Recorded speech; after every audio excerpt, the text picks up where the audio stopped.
He walked into the boutique with one goal: to see his daughter smile on her prom night. A smile he hadn't seen enough of since the world had shrunk to just the two of them. He had just enough cash in his pocket to rent a simple dress. Maybe not the kind dreams were made of, but the kind that could hold a memory. What he didn't know was that the woman quietly arranging silks in the corner wasn't just another employee. She owned every sequin, every thread, every dream hanging on the racks, and she was about to change his life. Not with a price tag, but with a choice. Before we dive in, hit that subscribe button and drop a comment. Where in the world are you watching from? The afternoon light slanted through the tall glass windows of Elysian gowns, painting dusty gold stripes across the polished hardwood floors. It was the kind of light that made everything look expensive and unattainable. Leo clutched the door handle for a beat longer than necessary, his knuckles white against the cool brass. He could feel the faint tremor in his hand, the one that always showed up when he was out of his element. His element was sawdust, the scent of freshly cut pine, the solid weight of a hammer in his hand. Not this. This was a world of silk and lace and whispered price tags that could pay his rent for 3 months. He glanced at his daughter Mia standing beside him. Her reflection wavered in the glass like a mirage. She was 17 with her mother's eyes, and a quiet strength that broke his heart daily.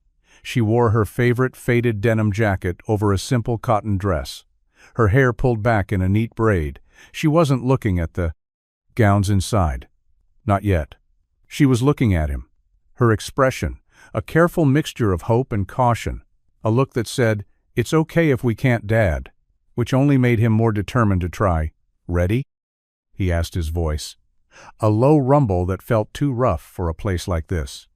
She nodded, a small, nervous smile touching her lips. Leo pushed the door open. The air that greeted them was different, cool, and scented with something faint and floral. Like a garden locked behind glass, the silence was the first thing he noticed. It was a heavy, weighted silence, broken only by the soft rustle of fabric. As a saleswoman glided past them, she was tall, impossibly thin, and wore a black dress. That looked simple, but Leo knew simple like that cost more than his truck. She gave them a once-over, her eyes lingering on his work, boots still faintly dusted with sawdust.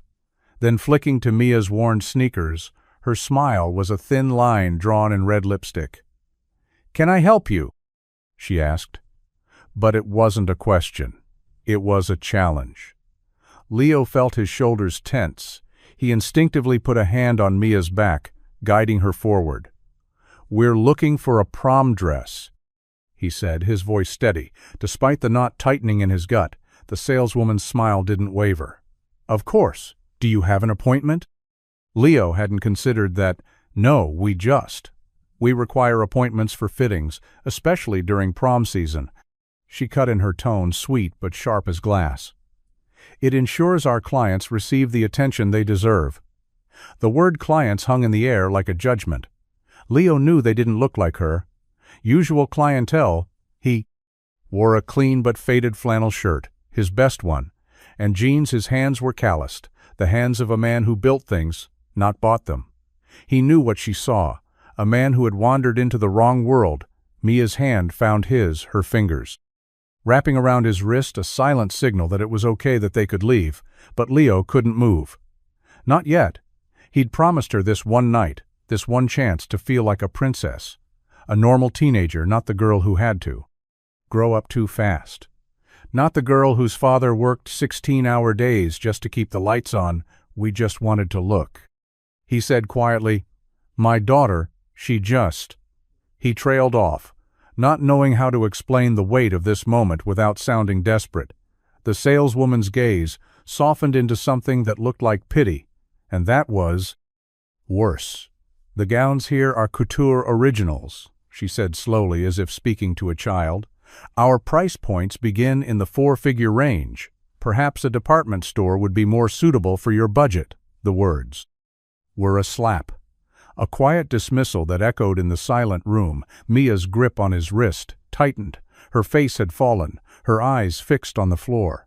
Leo's jaw clenched. He felt a hot flush of anger and shame creep up his neck. He was about to turn to leave to pull Mia out of this cold, polished place, and never look back, when a voice cut through the tension, calm and low, like the hum of a cello. "I can help them." Every head turned. A woman emerged from behind a rack of deep blue gowns. She was unassuming at first glance, dressed in simple black trousers and a soft gray sweater.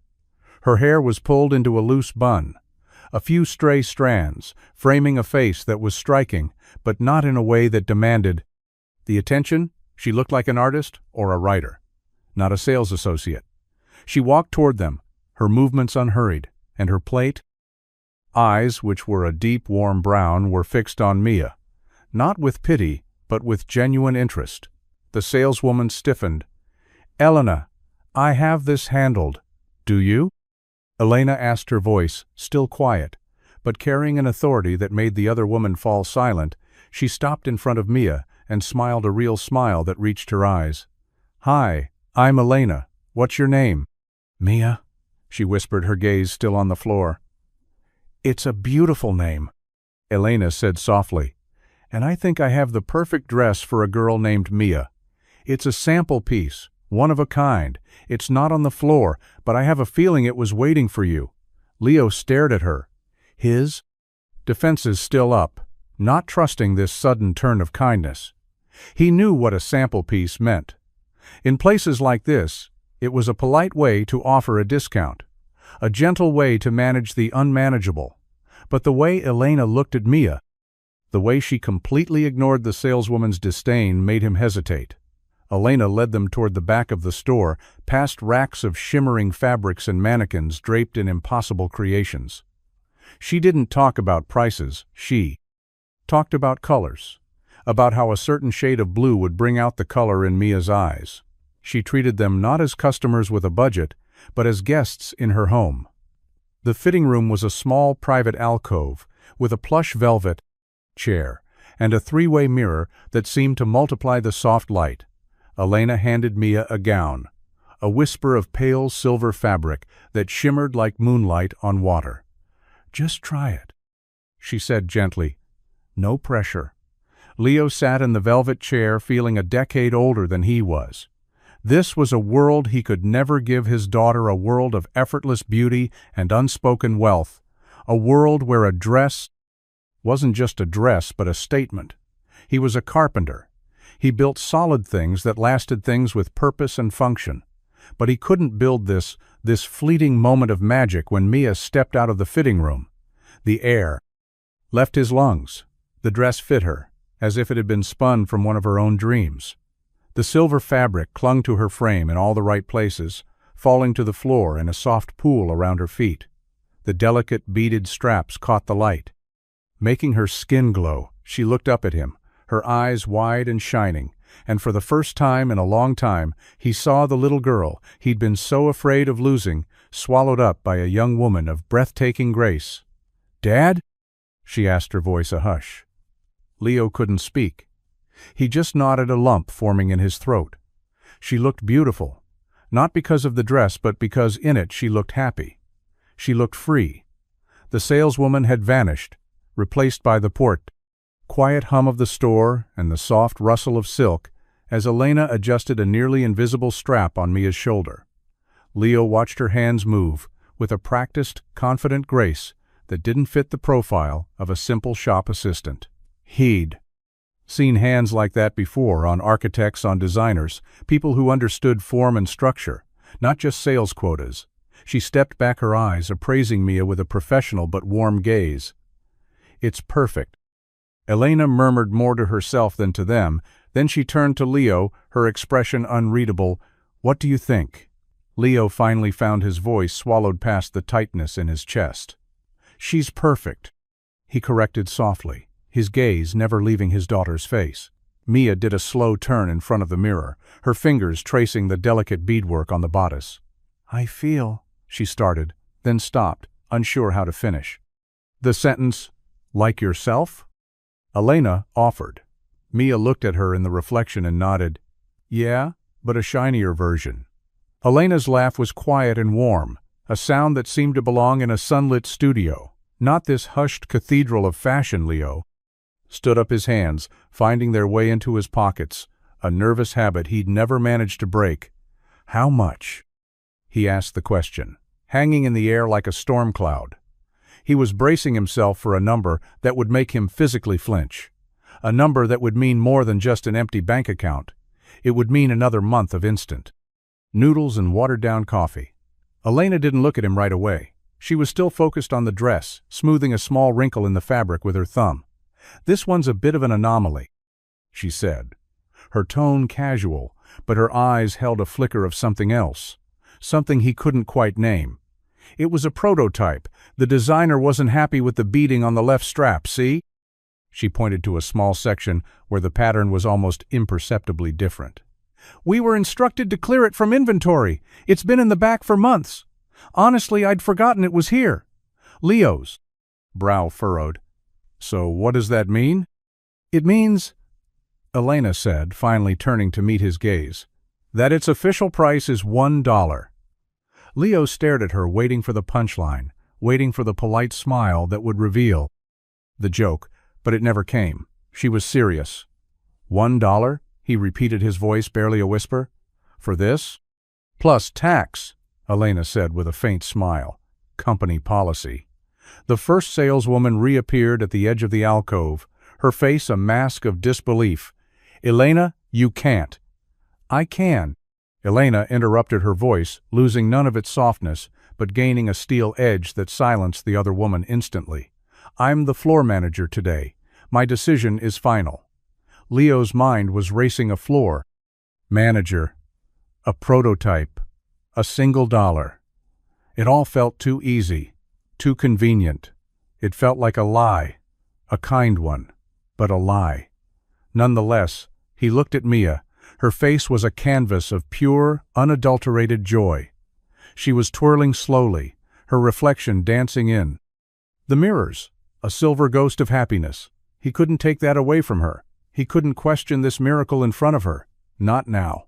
He pulled out his wallet, his hand still shaking slightly, and opened it to the small section of bills.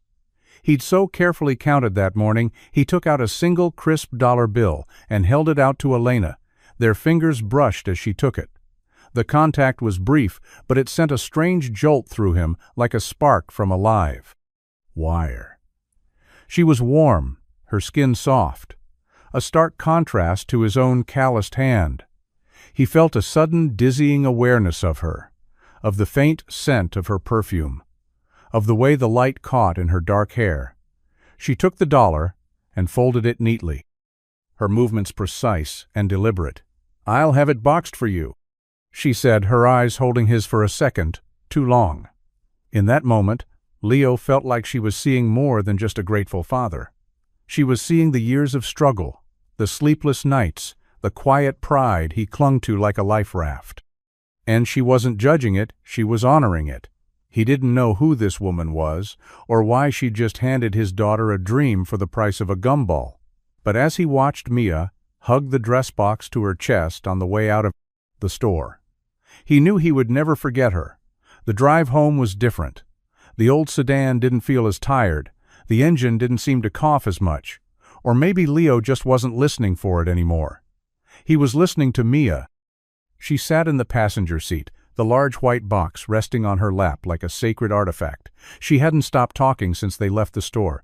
Her voice was light and bubbly, filled with plans for the prom, what shoes she might find at the thrift store, how she would do her hair, who she might dance with. She was alive with a kind of teenage energy he hadn't seen in her for months, maybe years. "Can you believe it, Dad?" she asked for the 10th time, her eyes shining in the rearview mirror. $1. Leo managed to smile. "It was your lucky day, kiddo." But he knew it wasn't luck. It was Elena. He couldn't get her out of his head. The way she'd moved with such quiet authority, the way she'd invented that story about the flawed beating so seamlessly, the way her eyes had held his when he'd handed her that dollar. It was a kindness so profound. It felt suspicious. His world was one of transactions of cause and effect. You work, you get paid. You build something solid. It stands. People didn't just give things away, especially not things of value, not without a reason, and he couldn't for the life of him figure out hers when they got back to their small apartment above the laundromat. Mia immediately took the dress to her room to hang it up. Leo could hear her humming through the thin walls. He sank onto the worn couch, the springs groaning in protest, and ran a hand over his face. He should have felt relieved, happy, but instead he felt a deep, unsettling sense of debt. He hadn't paid for the dress, not really, and that debt sat heavy in his chest, like an uncashed check. He had no way to repay. He thought about her name, Elena. He'd said it to himself a few times. It felt solid like her gaze. He wondered what her story was. What made a woman with such poise work in a dress shop and give away merchandise for pocket change? He had a feeling the answer wasn't as simple as a flawed strap. He looked around their small living room at the second-hand furniture he'd painstakingly repaired, at the framed photo of his late wife on the mantelpiece. Her smile still so vivid, it hurt, at the stack of bills on the small table by the door. Their two worlds couldn't have been more different. She belonged to silk and chandeliers. He belonged to sawdust and overdue notices. And yet, for a few minutes, in that store, she had crossed the divide and met him where he was. He closed his eyes, trying to push her from his thoughts. But it was no use. She was there. A quiet mystery wrapped in a gray sweater. And he had a feeling that this wasn't the end of the story. It was just the beginning. The week leading up to prom was a blur of nervous energy and quiet anticipation. Mia was a different person. She floated through their small apartment, a constant low-level hum of excitement radiating from her. She practiced her makeup at the kitchen table. Using cheap drugstore palettes she'd bought with her babysitting money, she tried out different hairstyles in the cracked bathroom mirror, sending photos to her friends for their opinions. She even danced by herself in the living room to music. Only she could hear her socked feet sliding across the worn linoleum. Leo watched it all from the sidelines, a quiet observer in his daughter's sudden bloom. He'd come home from the workshop each evening, covered in a fine layer of sawdust, smelling of pine and varnish, and he'd find her there in the middle of their cramped life, shining. He hadn't realized how much of her light had been dimmed by their circumstances until now. It was back, fierce and bright, and it was all because of a dress. And a stranger named Elena. He found himself thinking about her at odd moments, while sanding a tabletop, while measuring a cut, while driving to the lumberyard. Her face would flash in his mind, her calm voice, the feel of her fingers brushing his. It was a dangerous line of thought. He knew that he had no business thinking about a woman like her. He was a widower, a father, a man whose life was a series of carefully managed repairs, both on wood and on their fragile finances. He didn't have room for mysteries, or for women who seemed to step out of a different reality. But still, he wondered one afternoon while he was delivering a custom-built bookshelf to a client to a wealthier part of town. He drove past Elysian gowns. He slowed the truck, his eyes scanning the elegant storefront. He saw the saleswoman, the one with the red lipstick, arranging a mannequin in the window, but he didn't see Elena. He felt a pang of disappointment that was so sharp it surprised him. He told himself it was just curiosity. He just wanted to understand the gesture that had changed so much for Mia. But as he drove away, he knew it was more than that. He was a man who understood foundations, who knew that you couldn't build something lasting on an unstable base. And his brief encounter with Elena felt like he'd stepped onto ground that was beautiful but utterly unknowable. And a part of him, a part he hadn't acknowledged in years, wanted to know what was underneath. The day of the prom arrived on a wave of warm spring air, the kind that smelled of damp earth and blooming jasmine. The world outside seemed to be celebrating with them. Leo had taken the afternoon off, a rare luxury he couldn't really afford, but one he wouldn't miss for anything. He stood in the doorway of Mia's room, watching her get ready, her friends chattering around her in a whirlwind of hairspray and nervous laughter. The silver dress hung on the back of her door, a shimmering promise waiting to be fulfilled. He felt a familiar ache in his chest, a bittersweet mix of pride and loss. She was growing up so fast, leaving behind the little girl who used to fall asleep in his arms, and becoming this radiant young woman who was about to step into the world on her own. He retreated to the kitchen. Needing a moment to himself, he was making a clumsy attempt at tying his own tie, the one he only wore for weddings and funerals. When a knock came at the door, he wasn't expecting anyone. He opened it to find a delivery man holding a long, slender box tied with a white ribbon. "For Mia." "The man," said Leo, frowned and signed for the package. Taking the box inside, it was from a high-end floral shop downtown one. He knew Mia couldn't afford. He called her into the living room. Her hair was now swept up in an elegant twist, a few loose curls framing her face. She looked at the box, her eyes wide. "Who's it from?" Leo shrugged. "I have no idea." She opened it carefully. Inside, nestled on a bed of tissue paper, was a perfect corsage, a single white orchid with tiny silver beads that matched her dress, exactly tucked into the ribbon. Was a Praton side of like 1W. Small card with a single line of elegant script. "Every queen needs a crown, even a small one. E." Mia looked up at Leo, her face alight with wonder. "E? Elena?" Leo stared at the card, his heart giving a hard thud. It was her she hadn't forgotten them. She was still out there, a quiet benefactor watching from a distance. A part of him was unsettled by the gesture, the feeling of being observed of. Being a recipient of a charity he couldn't repay. But another part felt a warmth spread through his chest, a gratitude so deep it was almost painful. "Looks like you have a guardian angel, kiddo," he said, his voice thick with emotion.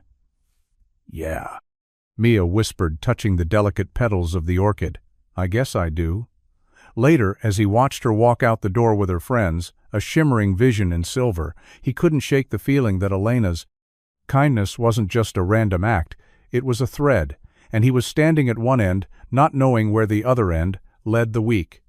After prom, the silver dress hung in a protective bag on the back of Mia's door, a silent testament to a Broden to a dash night of magic. The apartment had settled back into its usual rhythm, the quiet hum of the laundromat below, the scent of coffee and sawdust, the gentle weight of their routine.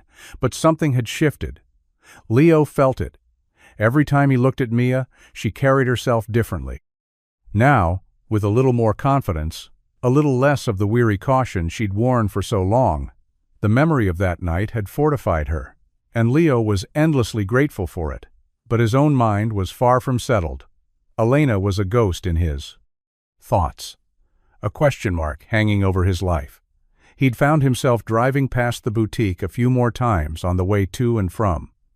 Jobs always slowing down, always searching for a glimpse of her, but he never saw her.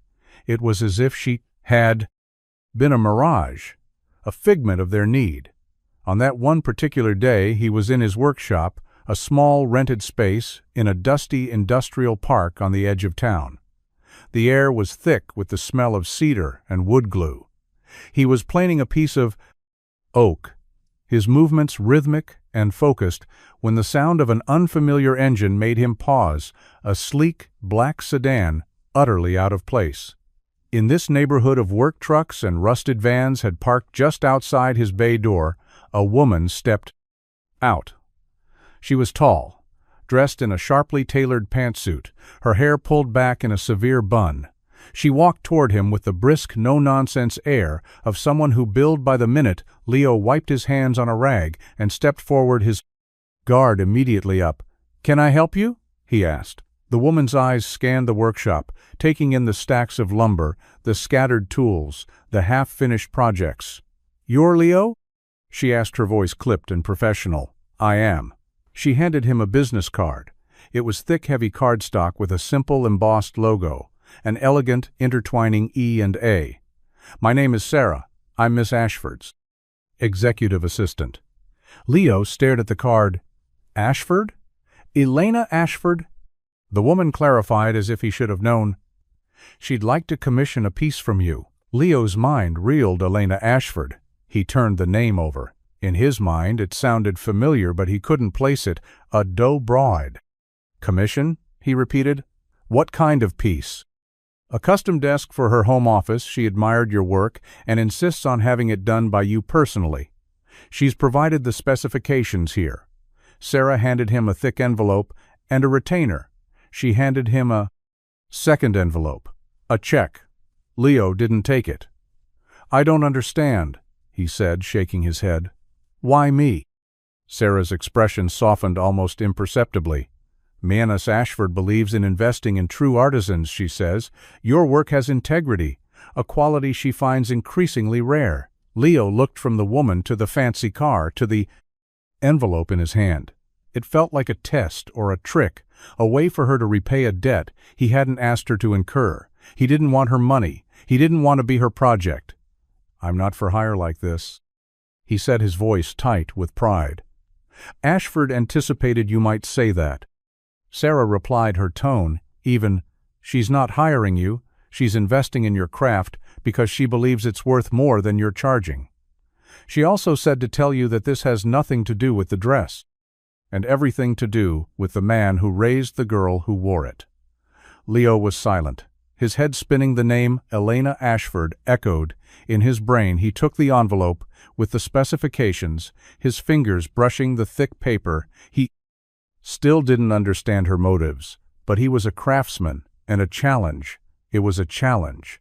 He'd build the desk, but he wouldn't cash the check. Not yet. He needed to see her face to face to understand who this mysterious benefactor truly was. After Sarah left, the workshop felt too quiet. The scent of cedar and sawdust suddenly felt provincial. The solid, predictable world Leo had built for himself felt like it was tilting on its axis. Elena Ashford. The name gnawed at him. He knew he'd heard it before, but he couldn't connect it to the woman in the gray sweater, the one with the kind eyes and the easy lie. He went home that night, the thick envelope with the desk specifications sitting on the passenger seat of his truck, like a silent accusation. Mia was at the kitchen table, studying her face, lit by the glow of her laptop. She looked up when he came in. Tough day?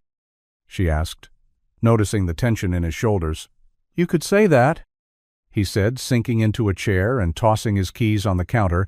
He told her about the visit from the executive assistant, about the commission for a custom desk. About the name Elena Ashford. Mia's eyes widened. She immediately typed the name into her search engine. The results loaded in seconds, and she turned the laptop toward him. Leo leaned forward, and his breath caught in his throat. There she was, on the screen. Dozens of images of her, one at a glamorous charity gala in a stunning emerald gown, another on the cover of a business magazine with the headline, The Ashford Empire. How one woman rebuilt a fashion legacy. There were articles about her company, Ashford Holdings, a global conglomerate that owned dozens of luxury brands, including a boutique chain called Elysian Gowns. She wasn't a floor manager. She was the CEO. The owner, the quiet queen of a world he couldn't even fathom. Leo leaned back in his chair, a slow, cold dread seeping into his bones. It wasn't just a kind gesture, it was a game to her, a way for a bored billionaire to play fairy godmother. For an afternoon he felt like a fool, a pawn in a story she was writing for her own amusement. The kindness that had warmed him now felt like a calculated act of condescension. Dad, Mia said softly, her voice pulling him from his dark thoughts. Maybe it's not like that. Maybe she's just a nice person who happens to be rich. Leo shook his head, his pride a raw wound. Nice people. Don't lie, Mia. They don't hide who they are, and they don't send their assistants to hand out charity disguised as a job. He stood up and walked to the window, staring down at the streetlights below. I'm not building that desk, he said, his voice low and hard. I'm going to return her check and tell her we don't need her help. He had to draw a line. He had to protect what little dignity they had left. He wouldn't be her pet project. He wouldn't be a footnote in the life of Elena Ashford. The next day, Leo drove to the address Sarah had given him for Ashford Holdings. It was a sleek glass tower that pierced the city skyline, a monument to a world he didn't belong in. He walked into the lobby, his work boots, silent on the marble floor, and felt the familiar weight of being out of place. The air was cool and sterile, and everyone who passed him wore a perfectly tailored suit, and in everyone who passed him, expression of detached importance, he gave his name to the receptionist and was told to wait. He sat on a leather couch that probably cost more than his truck and held the 2 envelopes in his lap. His hands were steady, his resolve firm. They was here to end this, to sever the thread that had so unexpectedly woven itself into their lives. After a few minutes, Sarah appeared and led him to an elevator that whisked them upwards in unnerving silence. They stopped at the top floor, the dyed penthouse office. The doors opened to a sprawling space, with floor-to-ceiling windows offering a panoramic view of the city. The furniture was minimalist and elegant, and the only art on the walls was a single large abstract, painting in shades of blue and gray, and there, at a massive desk made of dark polished wood, stood Elena. She was dressed in a simple but exquisitely cut navy blue dress. Her hair was down, and she wasn't smiling. She looked up when he entered, and her expression was a mixture of apprehension and resolve. "Leo," she said, her voice quiet. "Thank you for coming." He didn't respond. He walked across the vast office and placed the 2 envelopes on her desk. "I can't accept this," he said, his tone even but firm. "We don't need your charity." Elena didn't look at the envelopes. She looked at him, her brown eyes holding his. "It's not charity." "What is it then?" he challenged. "A game? A way to see how the other half lives? You lied to me, Elena. You pretended to be someone you're not." "I didn't lie about who I am," she said, stepping around the desk to face him. "I only lied about what I do, and I did it because I wanted one moment, one single interaction that wasn't about my name or my money. I wanted to see if someone could see me, just me, and you did." Leo's resolve wavered for a second. She seemed so sincere, so vulnerable, standing there in the middle of her empire, but he couldn't let his guard down. "You should have told me," he said, his voice softer now. "You should have trusted me with the truth." "You're right," she admitted. "I was a coward, but I was also just tired. Leo, tired of the performance, tired of being a brand. I saw you and Mia in the store, and you were so real, your love for her. It was so honest. It was something I hadn't seen in a long time, and I just wanted to be near it."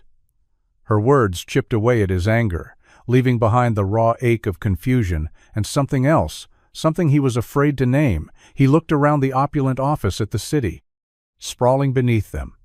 "This is your world, Elena," he said, gesturing to the view. "My world is a 2-room apartment and a workshop that smells like sawdust they don't mix. Maybe they don't have to," she said, stepping closer. "Maybe they can just coexist. Maybe a man who builds beautiful things with his hands and a woman who's forgotten how to feel anything real can find some common ground." She was so close. Now he could see the faint flicker of fear in her eyes, the same fear he felt in his own chest. "I don't know what this is," she whispered, "but it's not a game, and it's not charity. It's just me asking you not to walk away." Leo stood frozen, caught between his pride and the undeniable pull he felt toward her. He didn't know if he could trust her, but as he looked into her eyes, he saw a loneliness that mirrored his own, and for the first time, he considered the possibility that maybe, just maybe, she was telling the truth. The silence. Elena's office stretched on, thick and heavy with unspoken words. Leo's gaze drifted from her face to the city beyond the glass, a sprawling, glittering tapestry of lives that felt 1,000,000 miles from his own. He was a man who dealt intangibles in the solid, predictable nature of wood and steel. This world of hers of abstract power and invisible wealth felt like smoke. He couldn't grasp it. He couldn't trust it. "I build things that last," he said finally, his voice low and rough. "Things with a foundation. I don't know what this is built on, Elena. You're an idea, a headline, not a person. I can." He trailed off, searching for the right word. Understand. Her expression softened, a sad smile touching her lips. I know that's why I wanted you to build the desk, because I knew you'd have to come here to talk to me about it. I knew you wouldn't just take the money. It was a calculated risk. A long shot, I'll admit. That small confession of strategy of a plan, it pricked at his pride again, so it was a setup. It was an invitation, she corrected gently. An invitation to see that this, she gestured to the office, the view, isn't all of me. It's just the part the world knows. I spend my days in boardrooms talking about profit margins and brand synergy, and I go home to an apartment that's as quiet and empty as this office. I've forgotten what it feels like to have sawdust on my clothes, or to have someone make me a cup of coffee just because they want to, not because it's in their job description. Her vulnerability was disarming. It was a side of her. He hadn't expected the powerful CEO of Ashford Holdings admitting to a loneliness so profound it echoed his own. He looked at the desk she'd been standing behind. It was a marvel of engineering, sleek and modern but cold, utterly devoid of character. You hate that desk, don't you? He asked suddenly the question. Surprising even himself, she blinked. Then a genuine laugh escaped her. A sound that was so out of place in the sterile office that it felt like a rebellion. I despise it, she admitted. It was chosen by a designer who said it projected an image of uncompromising strength. I think it just projects that I have no soul. For the first time since he'd walked in, Leo felt a genuine smile tug at his own lips. It does. I want a desk that feels like it was made by human hands, she said, her voice earnest. I want something with flaws, with character, with a story. I want something you would build. He looked from her to the envelopes, still sitting on the cold, polished surface of the desk he despised. He still didn't trust the world she came from, but he was starting to trust the woman standing in front of him. He picked up the envelope with the specifications and tucked it into his jacket pocket. He left the check on the desk. I'll build your desk, he said, but I'm sending you a proper invoice when I'm done, and you'll pay what I charge, not a penny more. Elena nodded, her eyes shining with unshed tears. Deal. And one more thing, he said, pausing at the door. Next time you want to talk, just call. Don't send your assistant. I will, she promised. As he walked out of the office and back into the elevator, he felt the tectonic plates of his own world shifting. He was terrified, but for the first time, in a very long time, he also felt a flicker of something he'd thought was long-dead hope. Leo spent the next 3 weeks immersed in his work. The workshop became his sanctuary, a place where he could pour his confusion, his apprehension, and his burgeoning hope into the grain of wood under his hands. 2 was building more than a desk. He was building a bridge, a tangible connection to Elena's world. But on his own terms, he chose the wood himself, a warm, richly grained walnut that felt alive to the touch. He designed the desk to be both elegant and functional, with clean lines but with subtle handcrafted details, a hand-carved inlay along the edge, a set of drawers that slid open with a satisfying whisper-smooth precision. It was the best work he had ever done. Every point, cut, every joint, every layer of finish was infused with a piece of himself, his integrity, his craft, his story. During that time, Elena kept her promise. She called him not every day, but often enough to let him know she was there. Her calls were never about the desk. She asked about Mia, about his day, about the small details of his life that no one had bothered to ask about in years. She told him about her own days, about the mind-numbing board meetings, the absurd demands of the fashion world, the crushing loneliness of her position. They talked like two people from different planets, slowly learning each other's language. One night she called him from a charity gala. In Paris he could hear the faint sound of an orchestra and clinking glasses in the background. I'm surrounded by 1,000 people, she'd said, her voice a low murmur, and I've never felt more alone. What are you wearing? he'd asked, trying to picture her. She laughed softly. A dress that costs more than your truck and feels like a cage. I'd rather be in your workshop, she'd whispered, with the smell of sawdust and you. Those conversations became a lifeline for both of them. A small private world. They were building over the phone piece by piece. Mia noticed the change in him. He smiled more. His shoulders weren't as tight. The weary exhaustion in his eyes had been replaced by a quiet light. One evening, she found him in the workshop late at night, just standing in front of the nearly finished desk, his hand resting on the smooth surface. "It's beautiful, Dad," she said softly. "Yeah," he breathed. "It is. It's for her, isn't it?" she asked. He nodded. Mia came and stood beside him. "You like her, don't you?" "It's complicated, kiddo." "No, it's not," Mia said with the simple wisdom of a 17-year-old. "You're both lonely, and you make each other less lonely. It's not that complicated at all." Leo looked at his daughter, then at the desk, and realized she was right. It was the world around them that was complicated. What was growing between them was terrifyingly simple.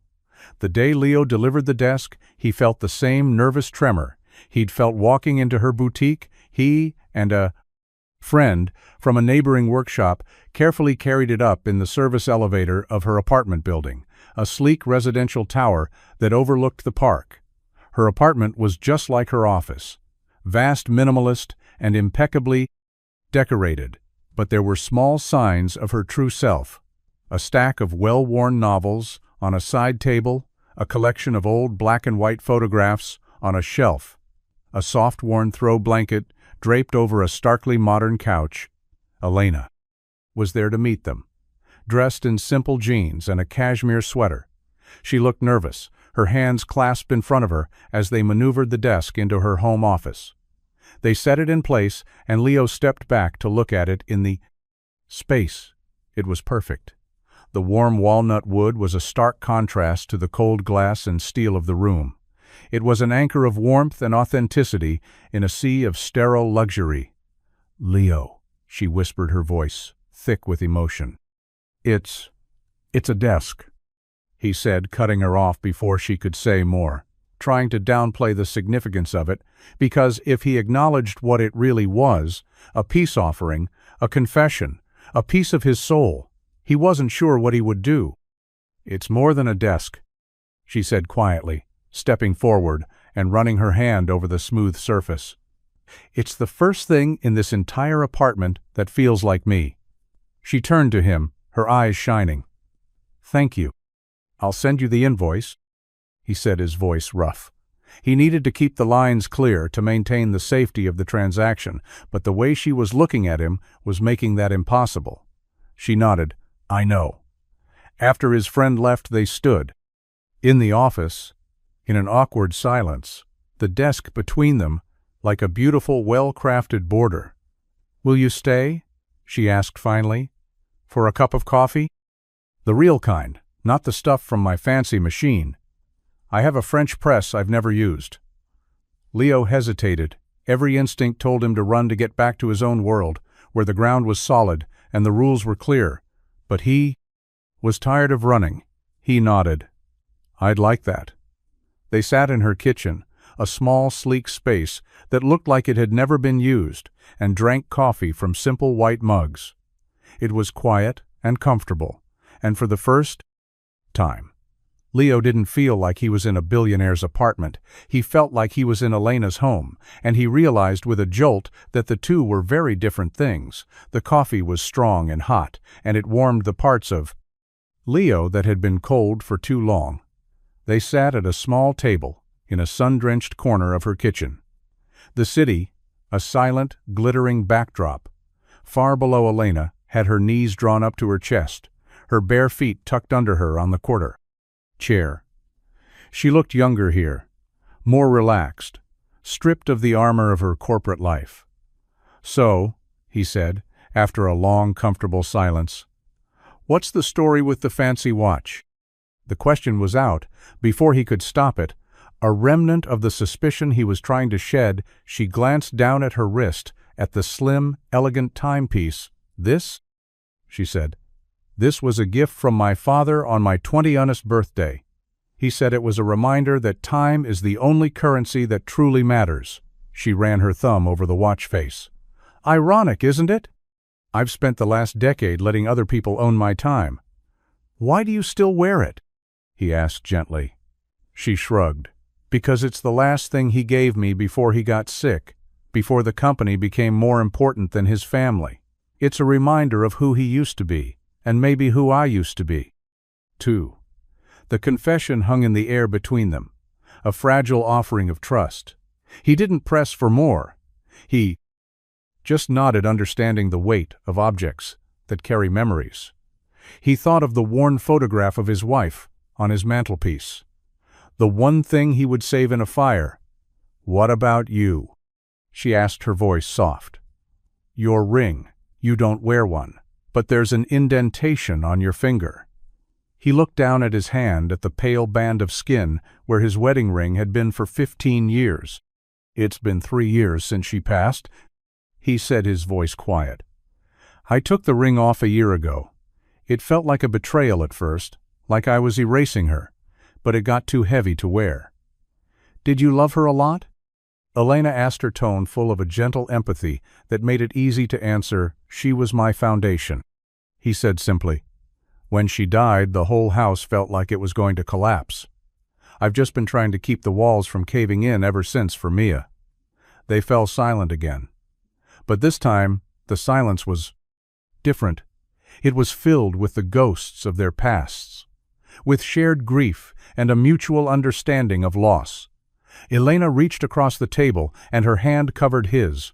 Her touch was light, but it was an anchor in the storm of his memories. You're not just keeping the walls from caving in, Leo, she said, her voice thick with unshed tears. You've built a home, a real one, with so much love in it. Mia is a testament to that. He didn't pull his hand away. He just turned it over and laced his fingers with hers. Their two worlds, with all their differences and disparities, met in that simple touch, a carpenter's calloused hand and a billionaire's soft one, both searching for the same thing, a foundation to build on again. The next few weeks were a tentative dance, a slow exploration of the fragile bridge they had built between their two worlds. Elena started visiting the workshop. She'd show up unannounced, dressed in jeans and a simple t-shirt, her hair tied back. In a messy bun, she'd bring coffee, real coffee, in a thermos, and they'd sit on upturned buckets of sawdust and talk for hours. She never offered advice on his business or tried to use her connections to help him. She just listened. She learned the names of his tools, the different types of wood, the stories behind the pieces he was building. She loved the smell of the place. She said it smelled like something real was being made. Leo, in turn, started to step into her world. But on his own terms, he met her for lunch, not at fancy restaurants, but at a small diner near her office, where no one knew her name. He walked with her through the park on a sunny afternoon, watching as she shed the weight of her corporate persona with every step she took with him. She laughed more, a real uninhibited laugh that made her eyes sparkle. He discovered she had a surprisingly goofy sense of humor and a competitive streak when it came to a game of tic-tac-toe scratched into the dirt with a stick. Mia adored her. She saw Elena not as a billionaire or a benefactor, but as a friend. She'd text her photos of her outfits asking for advice, and Elena would respond instantly with encouraging words.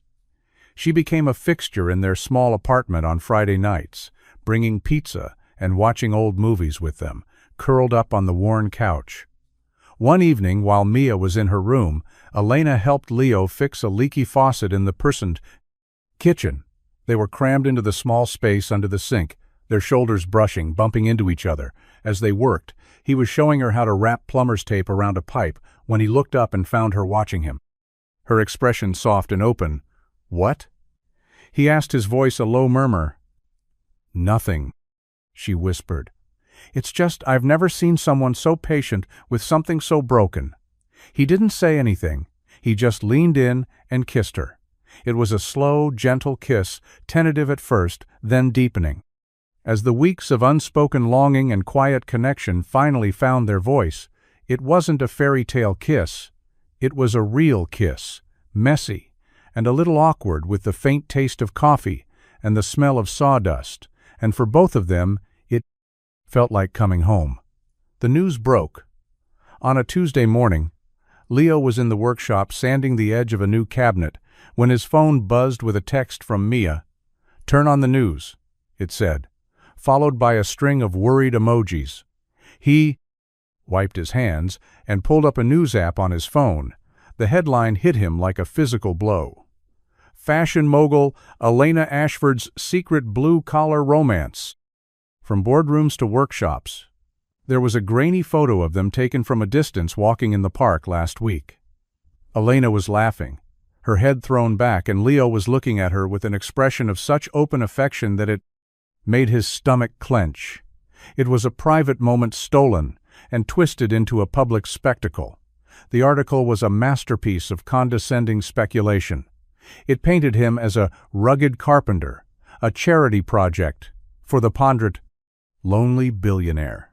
It hinted that their relationship was a PR stunt, a way for Elena to seem more relatable to the masses. It mentioned Mia, calling her the plucky daughter who had been the catalyst for their unlikely meeting. Leo felt a hot wave of fury and humiliation wash over him.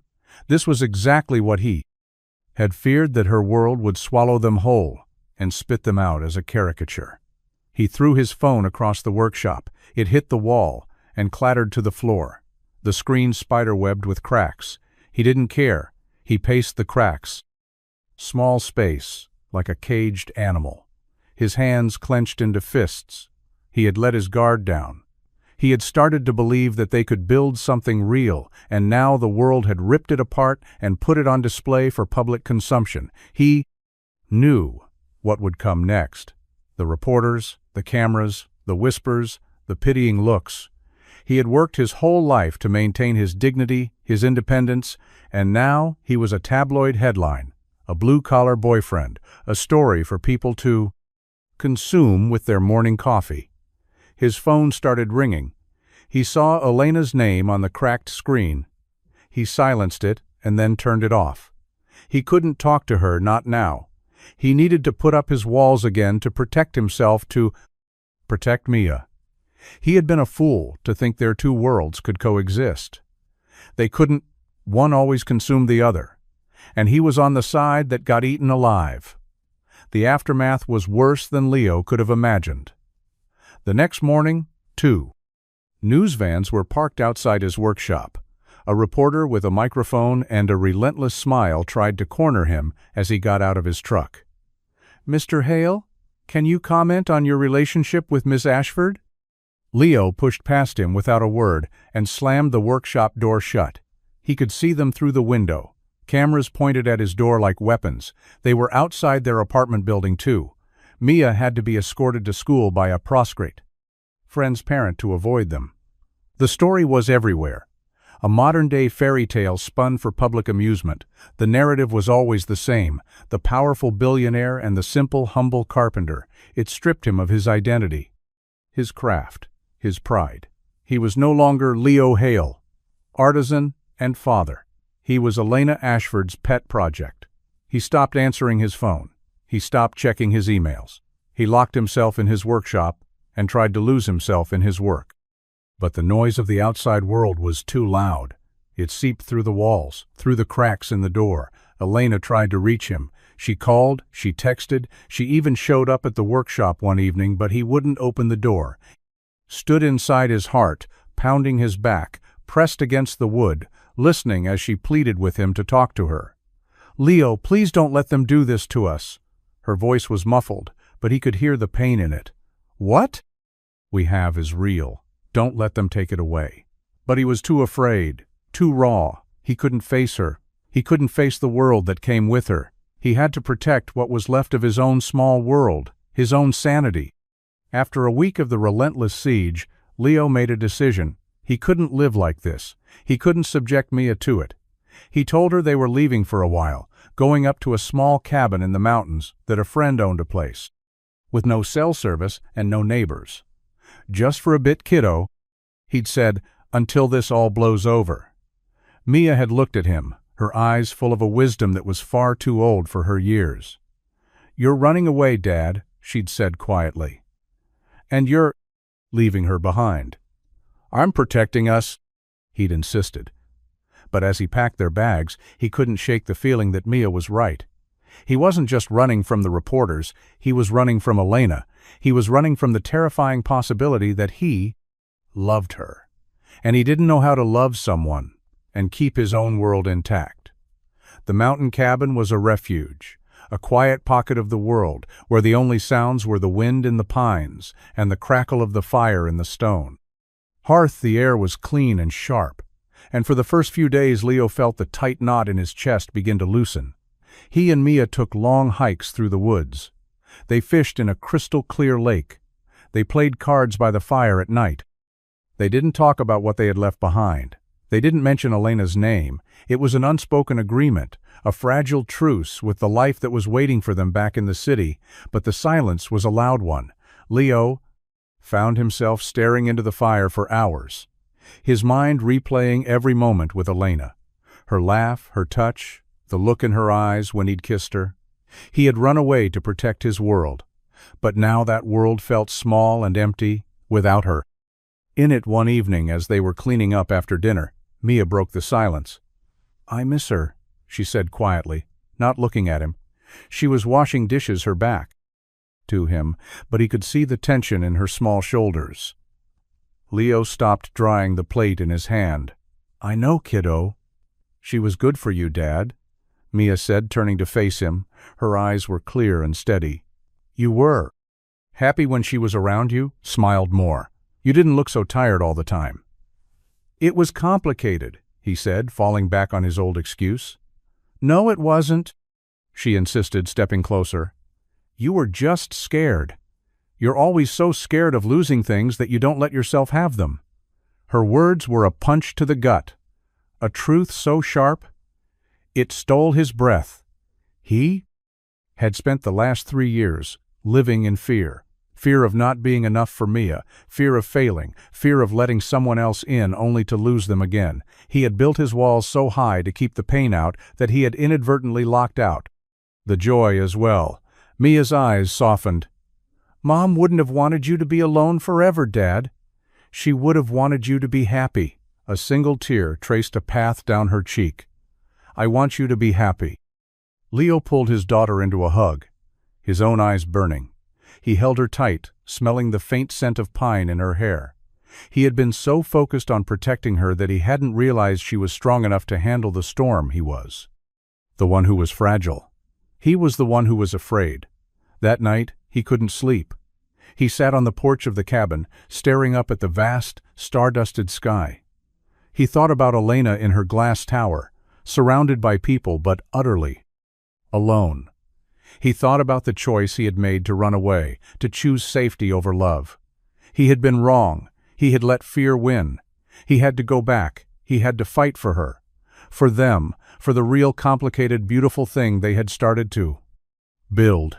He would not let the world break them.